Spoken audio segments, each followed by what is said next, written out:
میاں عمر فاروق bureau chief تحصیل ڈسکہ سیالکوٹ۔ مری glass train منصوبہ route بڑھانے کی تجویز دے دی گئی۔ مری گلاس ٹرین منصوبہ کے روٹ کو اسلام آباد ایئرپورٹ تک بڑھانے کی تجویز دے دی گئی۔ مری گلاس ٹرین منصوبے کے کنسلٹنٹ نے سی ڈی اے کو تجویز دی کہ منصوبے کے موجودہ روٹ کو فیض آباد کے راستے اسلام آباد انٹرنیشنل ایئرپورٹ تک بڑھایا جائے۔ یہ تجویز پنجاب حکومت، نیسپاک اور سی ڈی اے کے حالیہ اجلاسوں میں پیش کی گئی ہے، جہاں منصوبے کے اگلے مرحلے پر کام میں تیزی لانے پر اتفاق کیا گیا ہے۔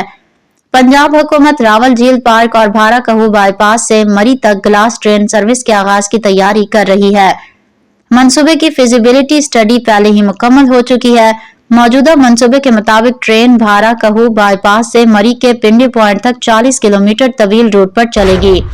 گزشتہ ماہ وزیر اعلیٰ کے مشیر شاہد اشرف تارڑ کی سربراہی میں پنجاب حکومت کے وفد نے چیئرمین سی ڈی اے محمد علی رندھاوا اور بورڈ ممبران سے ملاقات کی۔ اس ملاقات میں پنجاب حکام نے مری گلاس ٹرین کو اسلام آباد ایئرپورٹ سے منسلک کرنے کی تجویز پیش کی گئی تھی۔